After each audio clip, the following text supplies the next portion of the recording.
üstesinden geliriz. Geliriz hala, geliriz. Hepsi adi böcekler gibi çizmemizin tabanına yapışacak. Yürüdüğümüz yolda toprağa karışacaklar. Esameleri bile okunmayacak. İyice anladın mı beni? Sakın ola ki babanı da yabana atmayasın. Bilirim hala. Sen merak etmeyiz.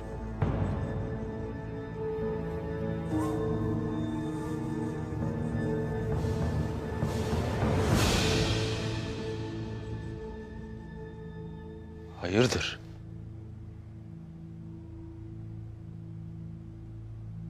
Obamız Moğol'un eline düşmüş gibi bir haliniz vardır. Keşke öyle olsaydı abi. Sen ne dersin dayı oğlu? Anamla babamın katilini gayrı bilirim. Gayrı senin de gafletten uyanma vaktin gelmiştir ağabey. Siz ne dersiniz? Ertuğrul. Hayırdır kardeşim, sen yine ne işler karıştırırsın? Banu Çiçek'le Selcan Hatun'u oba yakınlarında bir araya getirdim abi. Sen ne dersin? Gündoğdu. Dinle hele. Ana neyi dinleyeyim, duymaz mısın? Dayımın katiliyle avradımı bir araya getirdim der. Aytol'un da oradaydı. İki yiğit kadın. Banu Çiçek'le Selcan Hatun hayatlarını ortaya koyarak bana hakikati gösterdi Gündoğdu abi. Neymiş o hakikat? Ertuğrul Bey'imin oyununa düşen Aytol'un da oradaydı. Tek derdi onları öldürmekti.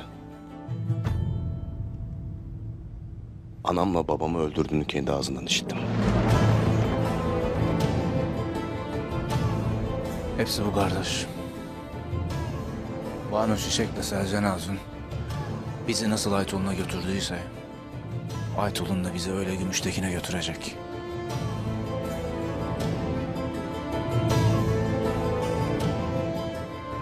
Yarın Allah'ın izniyle sıra Gümüştekin'e gelecek abi. İçinin nasıl kıyıldığını bilirim oğlum. Lakin Gonca Gül de bu işin içindedir.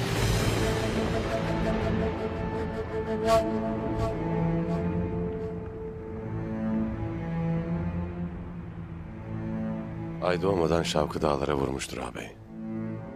Gayrı bu uğursuz karanlığa geri dönüş yoktur. Sana inanmadım kardeşim. Avradıma da inanmadım. O uğursuz kadını döşeğime alacağım diye uğraştım. Gayrı bunları düşünüp kahrolmak için ne vaktimiz vardır ne de takatimiz. Bu meseleyle mamul olma zamanı gelmiştir oğlum. Bana düşen nedir Ertuğrul? Bu halin olmaz ağabey. Bırak bu işi Tuğtekin'le beraber halledelim. Tuğtekin Bey'i de beni de aldattılar öyle mi? Bu sebepten ben bey olayım istediler öyle mi? İkimizi de tuzağa düşürürler abi. Teslim olmayacağız abi. Biz de onların yaptığı gibi oyun oynayacağız. Madem Uç Bey'imiz obamıza gelecek, onu layıkıyla karşılamak vazifemizdir.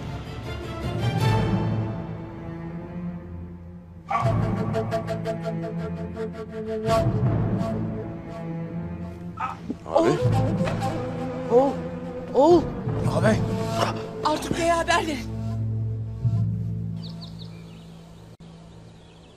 Efendimizle Hazreti Hatice validemizin mübarek evliliklerinde eşler arasında olması icap eden sevginin, saygının, vefanın ve mutlu bir ailenin sırları yatar. Efendimiz Hazreti Hatice'nin vefatından sonra da onu her vakit sevgiyle ve saygıyla anmış, ona karşı her zaman vefasını göstermiştir. Efendim